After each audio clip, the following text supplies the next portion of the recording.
You walk out to your garden in the middle of the summer, and the ground is baked hard like concrete.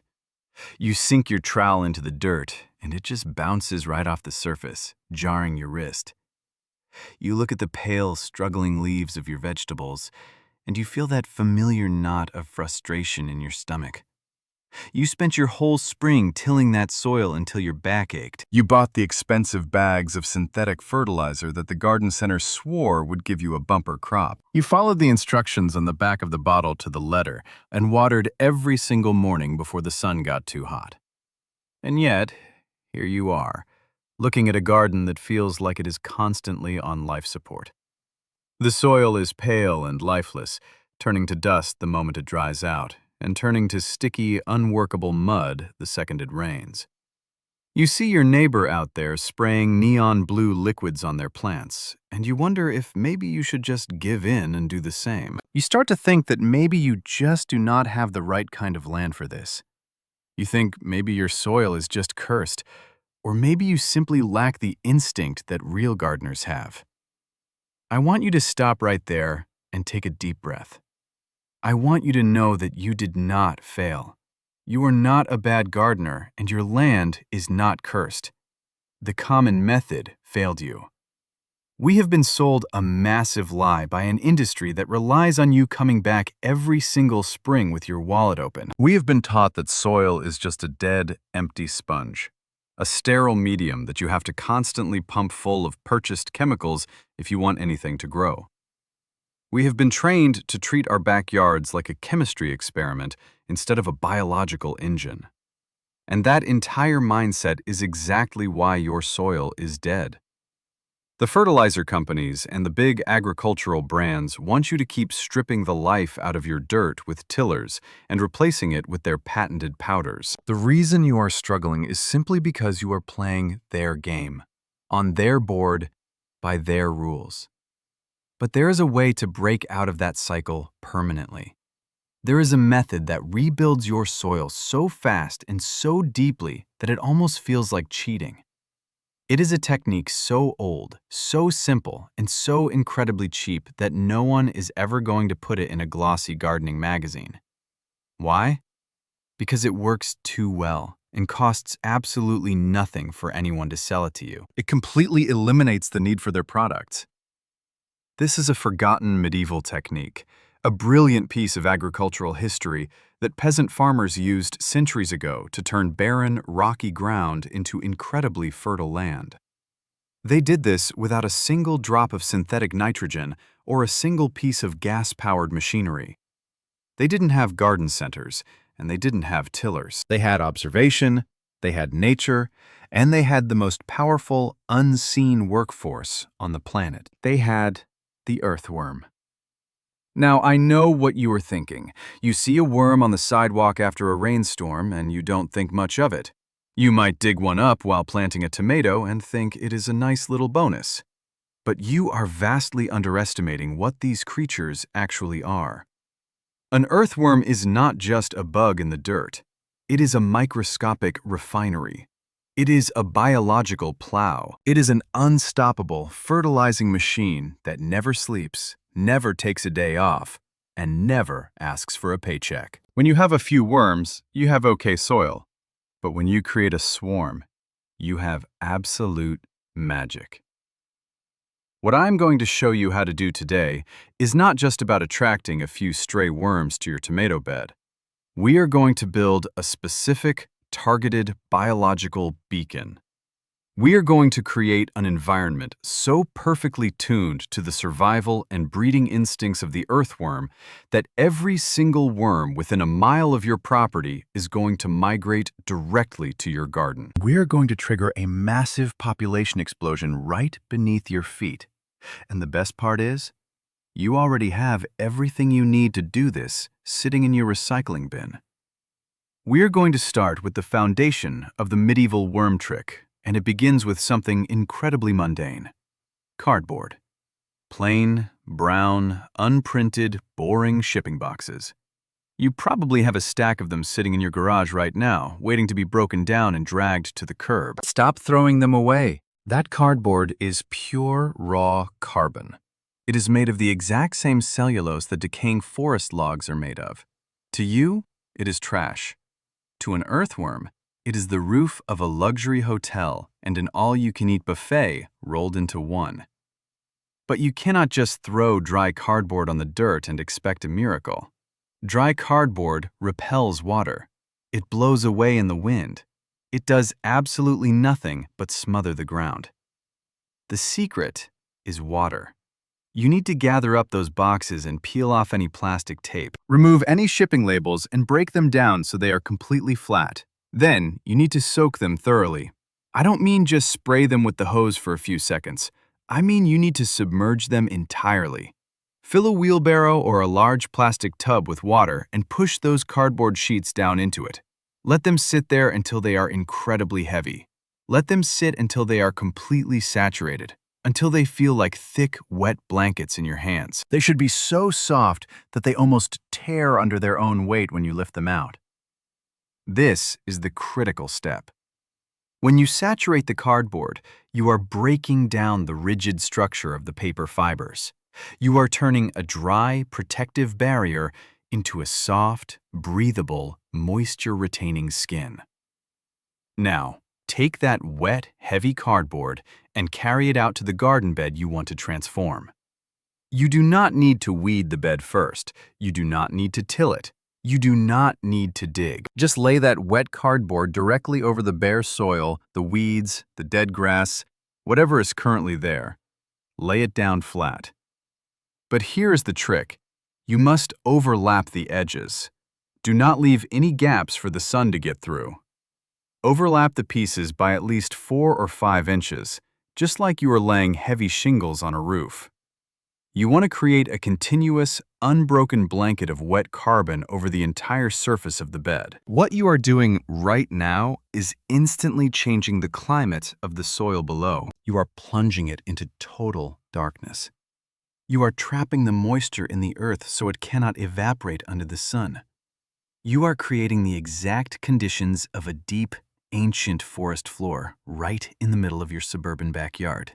The moment you lay that wet, heavy blanket down, a signal goes out into the earth. The worms deep down in the subsoil, the ones hiding from the heat in the dry air, they feel that sudden shift in temperature. They sense that protective blanket of moisture, and they start moving up. But we are not going to just give them a roof. We are going to give them a feast so massive they will never want to leave. Once your cardboard layer is down, it is time to build the buffet. You are going to walk back and forth and gather up every piece of organic waste you can find. I am talking about the kitchen scraps you usually throw in the garbage. The potato peels, the apple cores, the coffee grounds, the wilted lettuce. Bring every bit of it out to the garden. Go to the lawn and gather up fresh green grass clippings. Rake up the old chopped brown leaves from under the oak tree. If you have access to animal manure, horse, cow, or rabbit, this is the perfect time to use it.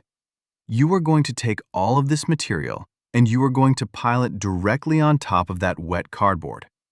I don't mean a light sprinkle. I want you to be generous.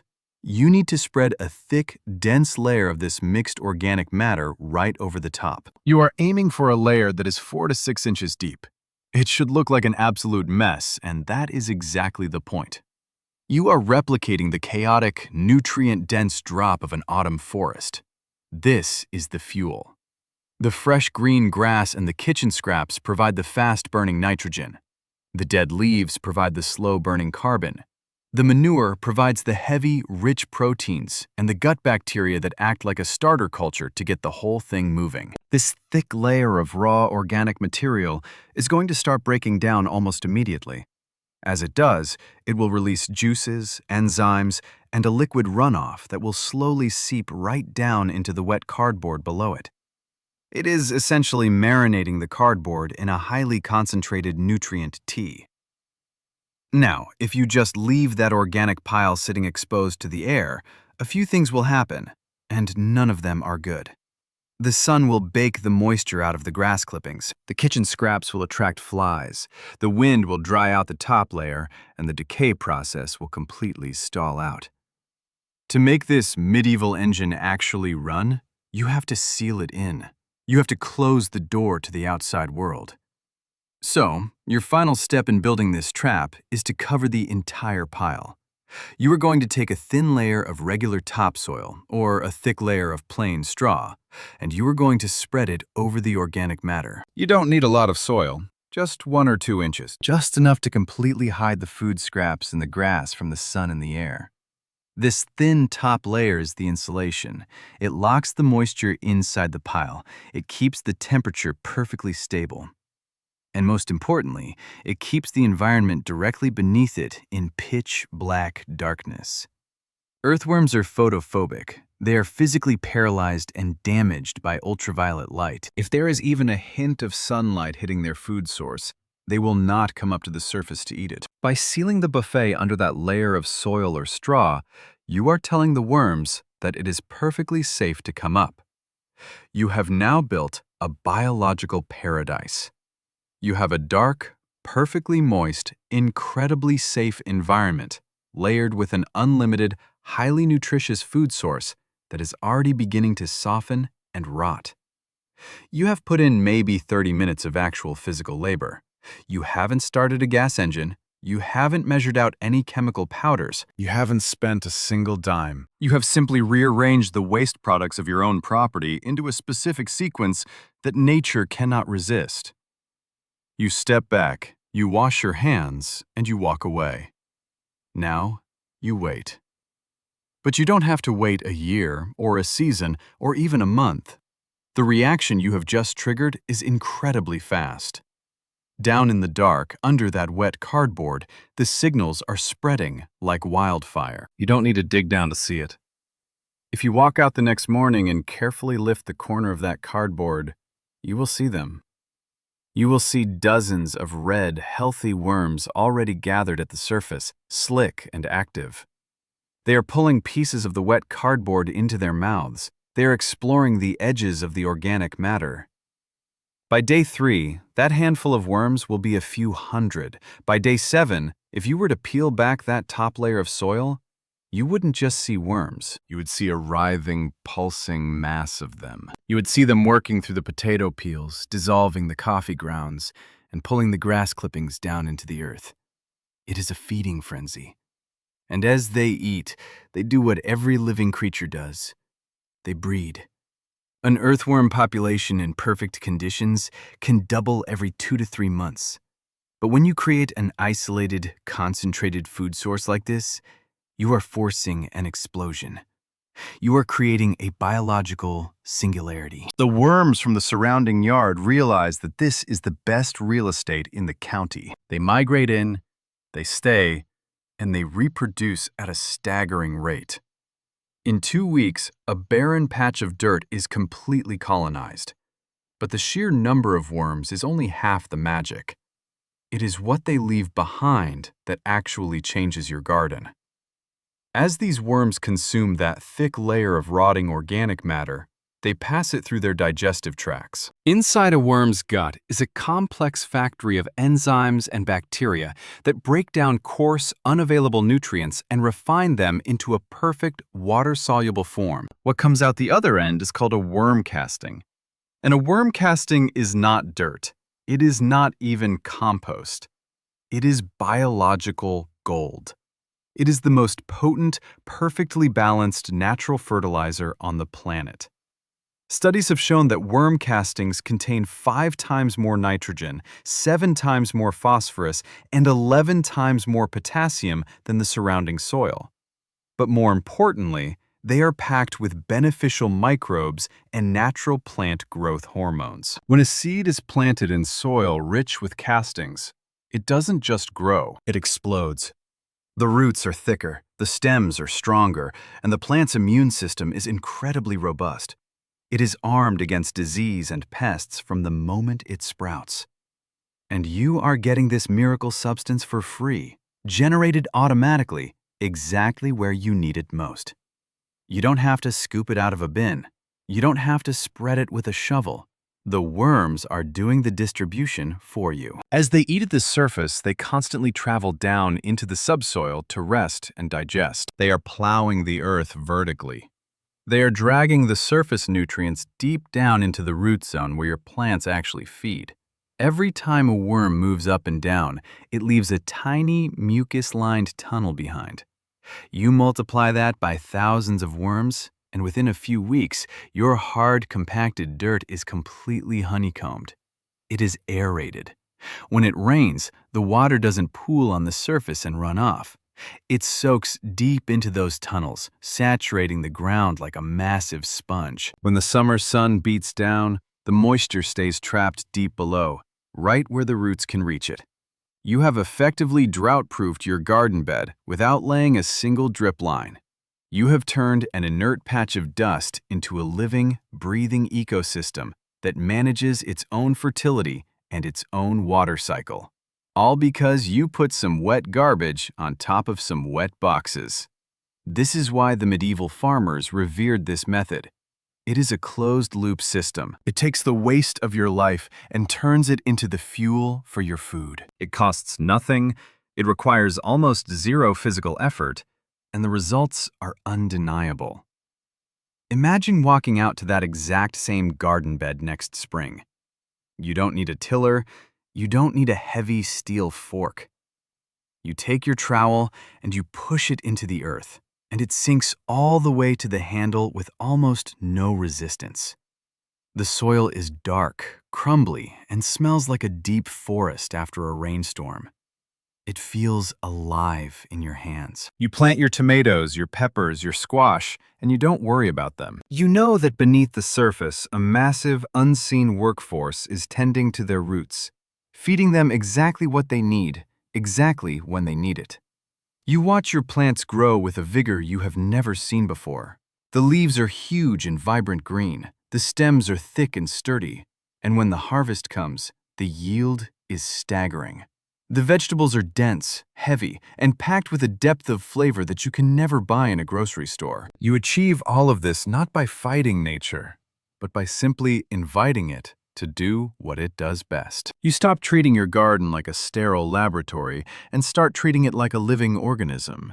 You step out of the cycle of buying synthetic cures for self-inflicted problems. You reclaim your independence. You realize that true fertility isn't something you purchase in a plastic bag.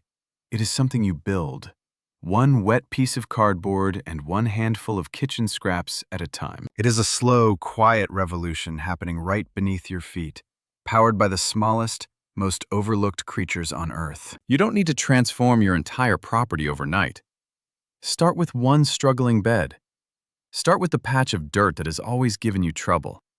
Gather your boxes, soak them down, and build the buffet. Wait 2 weeks, peel back the layers, and look at the life you have summoned.